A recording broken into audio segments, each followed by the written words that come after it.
Welcome back to the deep dive. Today we're really immersing ourselves deep into 1789 Maine, specifically through Ariel Lawhon's novel The Frozen River, which has been, well, incredibly successful. We're talking about a story where you've got this quiet, almost brutal New England winter setting, and it just slams up against the hidden violence of, a young nation's legal system. It really is intensely atmospheric. You're right there in Hallowell District of Maine. And it's that quiet time of year, winter, when the Kennebec River freezes solid, looks still, it's orderly. Yeah. But as Lawhon shows you pretty quickly, that frozen surface, it's hiding something deadly underneath. This book is, way more than just a standard murder mystery. It's a really brilliant structural choice, actually, using a historical crime to expose these deep societal fault lines. Right. And that's our mission today, isn't it? To unpack that structure. We want to see exactly how Lawhon pulls it off, blending the speed of a crime story with the much slower, deliberate pace of historical drama. And crucially, we're going to look at how she used the actual preserved records of an 18th century woman, a midwife, Martha Ballard, to show us the brutal realities of power and justice when the law was entirely run by men. Yeah, and what's so fascinating is just the foundational strength of that material. Okay, the genre is historical fiction, murder mystery, fine. But the core events, and especially our main character, they're rooted in fact, nonfiction. The setting is Hallowell, 1789. But the real context here is that we're looking at a period where documentation, particularly from a woman's perspective, a working woman, is just extraordinarily rare. Martha Ballard's diary, it's like archival gold, and Lawhon uses it as the absolute bedrock for the novel. Okay, let's dig into this then. Martha Ballard. She's undeniably the heart of this story. And she's not, completely made up. She's based entirely on this historical midwife and healer, the one who actually lived and worked along the Kennebec. But how does Lawhon take that historical fact, which, let's be honest, can sometimes be a bit dry, a bit sparse, and build this really dynamic character we see in the book? Well, that's the genius of the adaptation, isn't it? The real Martha Ballard. Her diary covered decades. Decades. And it gives us this incredible historical insight into daily life, the struggles in early America. You get details about childbirth, disease, fevers, neighbor disputes, the constant physical work of just surviving. But 18th century diaries, they often left out the deep emotional stuff. They were records, not confessionals. Okay. So the historical record gives us the what of her life, the facts. But Lawhon has to kind of fill in the how it felt. Exactly. Lawhon's sources, they confirm she actually stumbled onto this story through a tiny footnote and discovered not just the diary, but also the court records, the archives documenting the events Martha wrote about. So the novel takes those factual, often quite bare entries and translates them into this character with just immense internal strength. The fictional Martha, she's portrayed as brave, yes, but also blunt, opinionated, a real force of nature. Yeah. He's just determined to get to the truth, even if it means challenging, pretty much every structure in her society. And that pursuit of truth, it's tied so directly to her job, isn't it? We're not just reading about some historical figure in a vacuum. We're seeing the weight of all these community secrets basically land on her shoulders because she's the midwife. Absolutely. Think about her position. Yeah. As the midwife, she's there, present at the most intimate moments, life, death, sickness, healing. It's all laid bare for her. And the novel captures this duality brilliantly by describing her two ledgers. Yeah. One is the physical one, right? The professional tally of births, fevers, herbs. She prescribed the factual record of her work. And the second ledger. That's the silent one, the one she keeps only in her head, containing every secret she sees. That distinction feels like the real engine of the story here.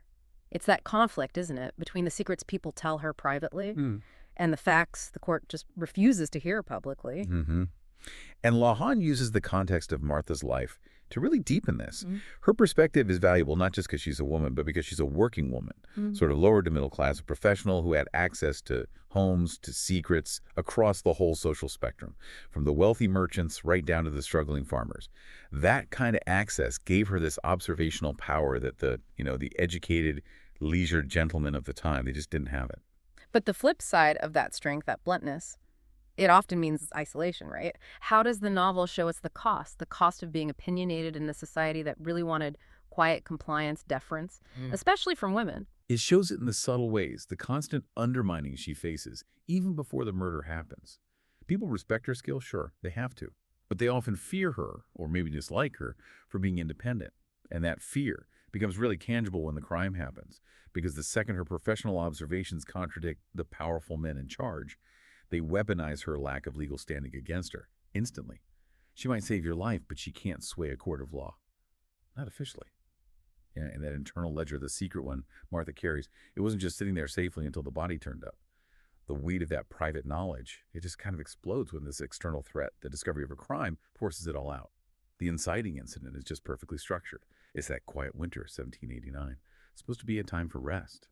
And it's violently shattered when a man is found, literally entombed in the Kennebec River ice. And Martha gets the call. Because she's the only medical professional the community really trusts. Or maybe just the only one around right then. She's summoned to examine the body. And the town officials, the men in charge, they're quick to dismiss it. Oh, an accident, tragic drowning. Yeah.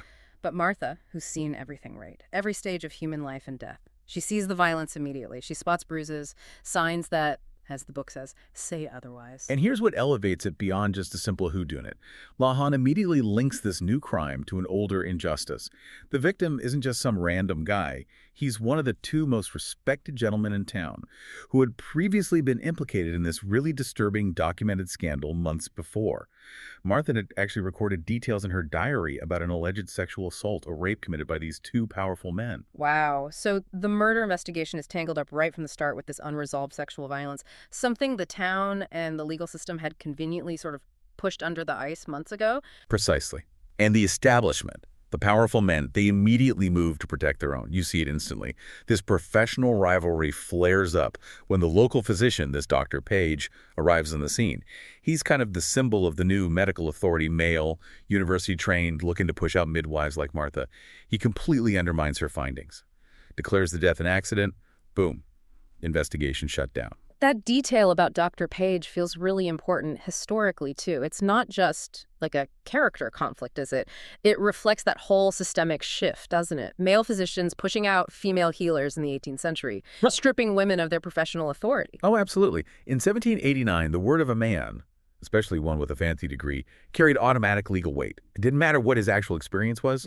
Martha's observations, based on decades of actually handling bodies, examining people, they were dismissed. Irrelevant, because she didn't have the legal standing of a male doctor, which forces her, as the novel shows so well, to investigate this suspected murderer completely on her own. And the stakes for her just shoot up, don't they? It's not just about finding a killer anymore. Her diary, that factual professional record, suddenly becomes dangerous. It's got the only impartial account of the original assault, which makes her the only one who can really name the crime without being allowed to speak it. So the suspense, it isn't really about who the killer is, because we often figure that out pretty early. No, exactly. The real tension, the narrative engine, is whether this voice without legal standing can still reshape the verdict. It's a direct clash.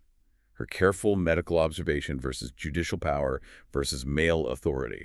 And Lawhon uses that diary as, like, a tool of rebellion.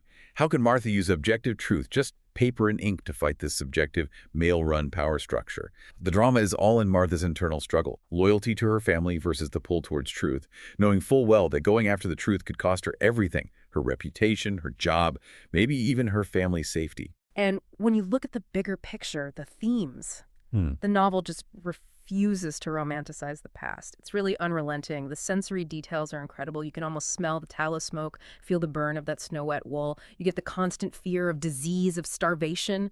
It's visceral. And this immersion feels necessary because the book tackles some seriously dark, heavy stuff. It has to be unrelenting, I think, to really convey how difficult that life was. Lawhon uses this historical setting to dig into these profound themes: violence, trauma, definitely sexual assault, domestic abuse, and just the constant mental health strain in a time with absolutely no safety nets. But the big one, the overarching darkest theme, it's undeniably the brutal reality of how women were treated under the law. They had no independent standing, financial or legal. They were basically property, were extensions of their husbands. It's stark. Which brings us right back to that central metaphor, the perfect one, the frozen Kennebec River. It looks smooth, peaceful, maybe even pure on the surface. But underneath that ice, there's this powerful dark current. Violence, gossip, power plays, abuse, these uneasy, often dangerous alliances. The river really is the era itself. And that metaphor totally extends to Martha's own life, too. Yeah. Her internal struggle is so sharp precisely because she knows silence, just going along, being obedient, that protects her family, her fragile livelihood. But she has this deep, almost spiritual need to pursue truth. She sees as part of her calling, like being a midwife. Right. She sees seeking truth as a form of midwifery, the pulling of pain into daylight. I found that comparison incredibly powerful. It suggests that exposing the sickness in society is just as vital as healing physical sickness. It really elevates her investigation, doesn't it? It's not just about finding a killer anymore. Yeah. It's a necessary moral act. And the source of her power in this fight, it's that diary. Lawhon uses it brilliantly to contrast human memory, which is fallible, with documented fact. There's that amazing quote that just nails this tension. Memory is a wicked thing that warps and twists, but paper and ink receive the truth without emotion, and they read it back without partiality. That impartiality. It's her only real weapon against a court system that's fundamentally biased towards the wealthy, towards men. Yes, it's like she's documenting the truth for the future, even if the present refuses to see it. Lawhon also very cleverly weaves in these glimpses of Martha's past, particularly her relationship with her husband, Ephraim, and the backstory of their rather hurried marriage. This gives crucial context for who she becomes. We see her grow from maybe a younger, more unsure woman into this really unflinching figure in 1789. And her relationship with Ephraim is so important because he acts as this sort of non-judgmental mirror for her. He gets the impossible position she's in, even if he can't change the system.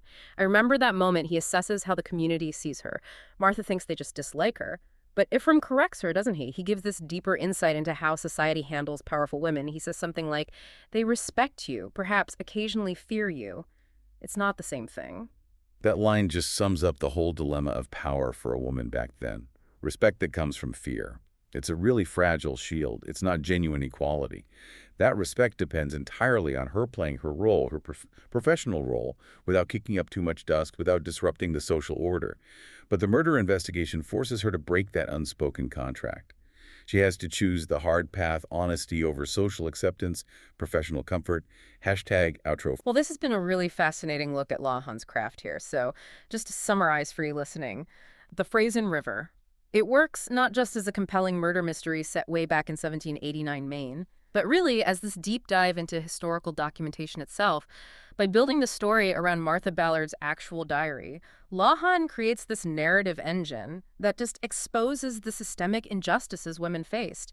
It forces us, the readers, to witness that struggle against a legal system basically designed to silence them.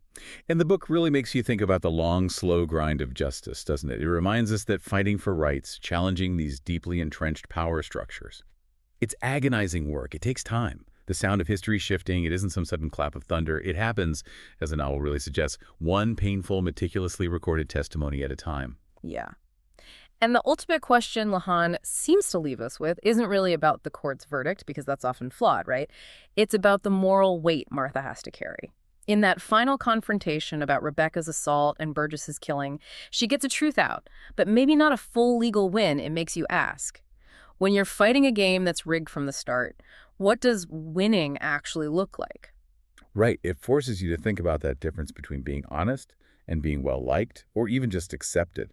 Martha chose her truth over her reputation, and she understood the huge personal cost. It's a powerful final thought, maybe, for you to carry away. When are you willing to sacrifice popularity or comfort or even security to make sure that pain and injustice are finally dragged out from under the ice, pulled into the daylight?